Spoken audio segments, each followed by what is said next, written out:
मित्रांनो, आंबा झाडाला 50 किलो शेणखत टाकूनही अनेकांना फायदा होत नाही, कारण खत कमी नसतं, पद्धत चुकीची असते. मित्रांनो, आज आपण शेणखत देण्याची योग्य पद्धत पाहणार आहोत, लक्षात घ्या. नमस्कार मित्रो, तर आपण आंब्याची छाटणी केली, मी व्हिडिओ टाकलाय तो. तर आता नेक्स्ट स्टेप म्हणजे मित्रांनो, झाडाला शेणखत द्यायचं आहे. तर आपल्याला शेणखत कसं द्यायचं व किती प्रमाणात द्यायचं व कुठे द्यायचं याचा व्हिडिओ बनवतोय, तर व्हिडिओ कंटिन्यू पहा. झाडाला खत देणं महत्त्वाचं आहेच, पण त्यापेक्षा महत्त्वाचं म्हणजे योग्य ठिकाण आणि योग्य पद्धतीने खत देणं. चुकीच्या ठिकाणी दिलेलं 50 किलो खत आणि योग्य पद्धतीने दिलेलं 20 किलो खत हे मित्रांनो समान आहे यामध्ये. तर मित्रांनो, शेणखत म्हणजे काय, नेमकं शेणखत कशाला म्हणतात? मित्रांनो, शेणखत हे फक्त खत नाही, तर जमिनीचा जीव आहे. पूर्ण रासायनिक खतं नव्हती तेव्हा शेतकरी शेणखतच वापर करायचा आधी. आजही फळबागेसाठी शेणखत खूप महत्त्वाचं मानलं जातं. मित्रांनो, शेणखत खूप प्रकारचं असतो. त्यामध्ये गाईचं शेणखत असतं, म्हशीचं शेणखत असतं, शेळी मेंढ्याचं पण शेणखत असतं मित्रांनो, आणि कंपोस्ट खत पण याला शेणखत म्हणतात. यांपैकी पूर्ण कुजलेलं खत वापरणं सर्वात चांगलं असतं मित्रांनो, कारण कच्चं शेणखत वापरू नका. मित्रांनो, कच्चं शेणखत का टाकू नये? अनेक शेतकरी ताजं शेणखत टाकतात, म्हणजे ताजं शेण टाकतात मित्रांनो.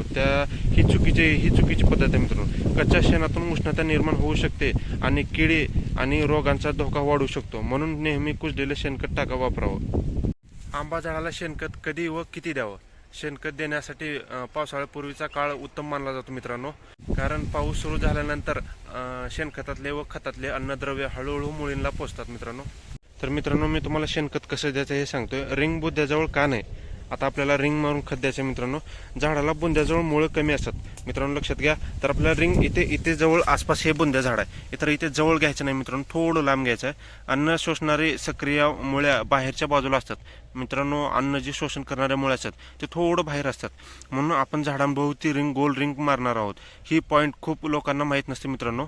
आपल्याला रिंग किती अंतरावर मारायचं आहे? झाडाच्या वयानुसार अंतर बदलतं मित्रांनो. लहान झाडासाठी जवळ असतो मित्रांनो, लहान झाडासाठी 1 फुटावर किंवा 2 फुटावर मारा, आणि मोठ्या झाडांसाठी म्हणजे 3 फुटावरती रिंग घ्या मित्रांनो. तर लक्षात घ्या, हे बुंद्या झाड आहे. आपल्याला 1 हा 2 हा 3 असे मित्रांनो इथे रिंग घ्यायचे आपल्याला. असं रिंग घ्यायचं तुम्हाला दाखवतोय मी मित्रांनो. आपल्या आंब्याच्या झाडाखाली म्हणजे आपल्या आंब्याच्या बागेत, तर अगोदर आपण झाडाच्या बुंद्याजवळ जो घाण कचरा आहे, म्हणजे झाडाचा पाला वगैरे पडलेला, तो अगोदर साफ करून घ्या मित्रांनो. पूर्ण 5 फूट इकडे साफ करून घ्या, कारण की पावसाळा येणार आहे, त्यापूर्वीची ही तयारी आहे मित्रांनो. पूर्ण पाचट वगैरे काहीच ठेवू नका, गवत वगैरे काय असेल तर पूर्ण मित्रांनो काढून घ्या अगोदर सगळं. तर सर्वप्रथम आपण कचरा मित्रांनो साफ करून घेतलाय, साईडला पूर्ण ढकललाय मित्रांनो, कारण की बागेत घाण कचरा ठेवू नका मित्रांनो. झाडाभोवती तर अगोदर ते काढा, आणि जे काय बुंद्याजवळ गवत वगैरे आहे, गवत, दगड, काडी, कचरा वगैरे सगळं साफ करून घ्या. तर मित्रांनो, आता हे आपलं झाड आहे, 3 ते 4 वर्षाचं झाड आहे. तर लहान झाडासाठी जवळ घ्या, थोडं मोठं झाडासाठी थोडं लांब घ्या. तर आपण काय करणार मित्रांनो, 2 फुटावरती रिंग घेणार मित्रांनो. हा 1 इंच, हा 2 इंच. तर मित्रांनो, अशा पद्धतीने 2 इंचीसाठी पूर्ण रिंग घेणार आहोत. तुम्हाला दाखवतो रिंग कसं घ्यायचं. तर मित्रांनो, 2 फुटावरती पूर्ण अशी रिंग खंदून घ्या. पूर्ण अगोदर रिंग खंदून घ्या. रिंग तुम्हाला दाखवतो मी कसं खंदायचं वगैरे. तर मित्रांनो, अशी रिंग घेतोय, अर्धी झाले, अर्धी राहिले आपले. पण आता खणते वेळेस काय झालं मित्रांनो, लक्षात घ्या, हे छोट्या मुळ्या तुम्हाला दिसत काय, हे अशा छोट्या मुळ्या तुटलेल्या मित्रांनो. काय हरकत नाही, तुटू द्या छोट्या मुळ्या, कारण तुटल्यानंतरच नवी मुळी फुटणार आहे मित्रांनो. कारण की तुटल्यानंतर आपण इथे खत घालणार आहे, तर त्या मुळ्या त्या खताचं शोषण करतील. तर मित्रांनो, छोट्याच मुळ्या तोडा, जास्त मुळ्या तोडू नका, कारण की कुठे मित्रांनो आपल्या बोटाएवढी अशा मुळ्या येत्या, ते राहू द्या, ते नका तोडू, तसेच ठेवा. फक्त छोट्या मुळ्या तोडा.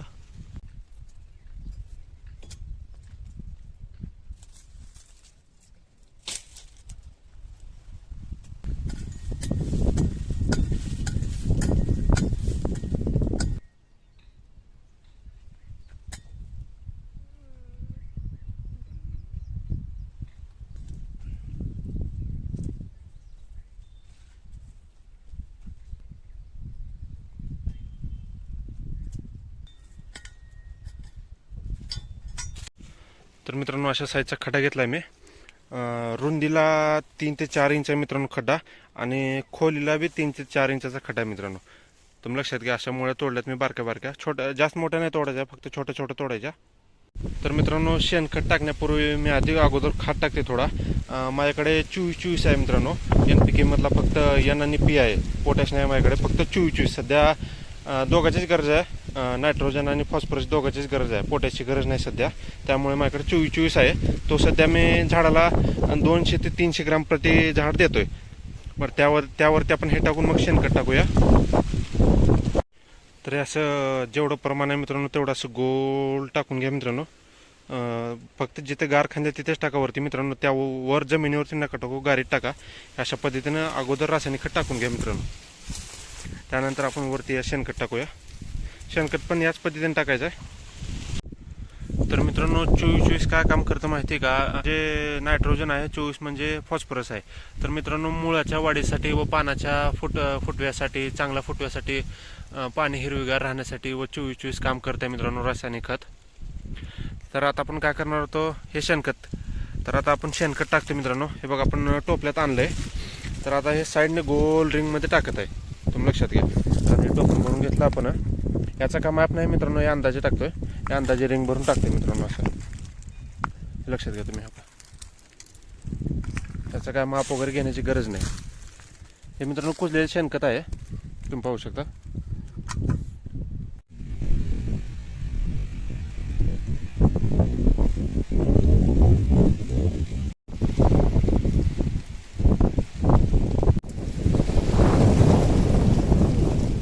तर मित्रांनो शेणखताचं काय प्रमाण नाही, मी तर काय प्रमाण धरलं नाही, तरी तुमच्या माहितीसाठी सांगतोय. हे कसं असतं मित्रांनो, कमी वयाचं झाड असलं तर त्याला कमी लागतं व मोठं झाड असलं तर त्याला जास्त लागतं. हे झाडाच्या वयानुसार अवलंबून असतं मित्रांनो. तर समजा 1 ते 3 वर्षाचं झाड असेल तर 10 ते 20 किलो शेणखत त्याला बस झालं, जास्ती नका देऊ. आणि समजा 4 ते 6 वर्षाचं झाड असेल तर 20 ते 30 किलो खत त्याला शेणखत कुजलेलं द्या. समजा जर मोठी उत्पादक क्षमता जर झाडे असली तर 50 किलो किंवा त्याहून अधिक द्या. म्हणजे खूप मोठी झाडे असेल तर ते 20 फूट 25 फूट जर वर गेले असतील 10-12 वर्षाचे तर त्याला 50 किलोच्या पुढे द्या. तर मित्रांनो शेणखत हे असं वापरायचं की मित्रांनो कच्चं शेणखत वापरायचं नाही मित्रांनो, कुजलेलं शेणखत वापरायचं आहे. तर तुम्ही पाहू शकता हे शेणखत कसं आहे माझं बघा. हे मित्रांनो पूर्ण भुसभुशीत कुजलेलं शेणखत आहे, तुम्ही पाहू शकता. हे 2 वर्षाचं 1 वर्षाचं कुजलेलं शेणखत आहे मित्रांनो. चांगले किमान 1 वर्षाचं तरी कुजलेलं शेणखत वापरा.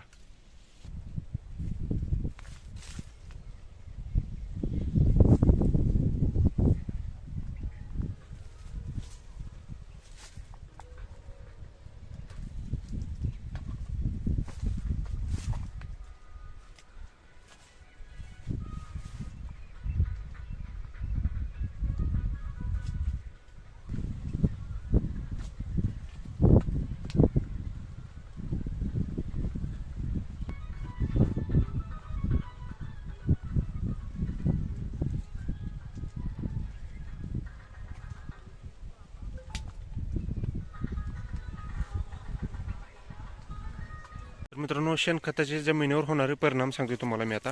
शेणखतामुळे सेंद्रिय कर्ब वाढतो जमिनीतला मित्रांनो. तर फायदा नंबर 2 म्हणजे जमीन भुसभुशीत राहते आणि मुळांची वाढ सुधारते मित्रांनो झाडांच्या.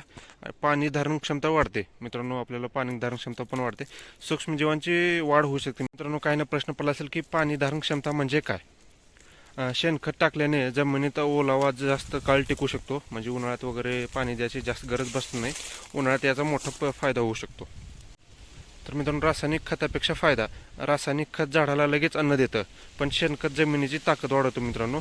दोन्ही संतुलित वापर केला तर ते गरजेचं आहे मित्रांनो. शेणखतामध्ये सूक्ष्मजीवांची भूमिका असते.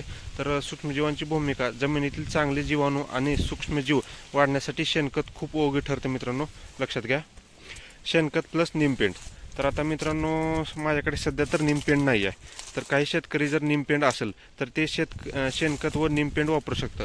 शक्य असेल तर ते शेणखतासोबत निमपेंड जरी दिले तरी याचा फायदा होऊ शकतो. यामुळे मातीतील काही किडींचा प्रादुर्भाव कमी होऊ शकतो व खोडकीड व डिंक्या रोग याला प्रादुर्भाव कमी होऊ शकतो. शेतकरी काय चूक करतात माहिती आहे का? शेतकरी करतात त्या चुका.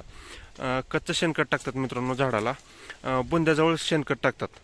चूक नंबर 3 म्हणजे खूप खोल खड्डा करणे आणि चूक नंबर 4 म्हणजे खत टाकून उघडं सोडणे. तर मित्रांनो खत टाकून आपल्याला उघडं नाही सोडायचं आहे, खत टाकून परत त्याला मातीनं झाकून घ्यायचं आहे. पावसाळा संपल्यानंतर शेणखत देणे, म्हणजे पावसाळ्याच्या अगोदर द्यायचं आहे मित्रांनो, पावसाळ्याच्या नंतर नाही द्यायचं आपल्याला. खत दिल्यानंतर काय करायचं मित्रांनो, सर्वात आधी खत दिल्यानंतर आपल्याला रासायनिक खत टाकलं, आपण शेणखत टाकलं. खत दिल्यानंतर हलकं पाणी दिल्यास अन्नद्रव्य जमिनीत मिसळण्यास मदत होते मित्रांनो. तर समजा आपल्याला आज खत दिलंय, तर मित्रांनो लगेच पाणी नका देऊ, आज जाऊ द्या, आजचा दिवस जाऊ द्या, उद्या ह्याला पाणी चालू करा मित्रांनो. जर शक्यता जर असली तर पावसाची, आज किंवा उद्या किंवा 24 किंवा 48 तासात जर पावसाची शक्यता असली, खात्री पावसाची असली, तर पाणी नका देऊ मित्रांनो. आणि जर पाऊस याचा अंदाज नाही दिसला तर मित्रांनो 24 तासाच्या आत आपल्याला पाणी द्यावं लागतं, नाहीतर मूळ कुजवू शकते मित्रांनो. तर मित्रांनो निष्कर्षाचा काय म्हणता माहिती का मित्रांनो, आंबा बागेत शेणखत देणं म्हणजेच फक्त खत टाकणं नाही, ते जमिनीची सूक्ष्मता, मुळांची वाढ आणि भविष्यातील उत्पादनासाठी केलेली गुंतवणूक आहे मित्रांनो, लक्षात घ्या.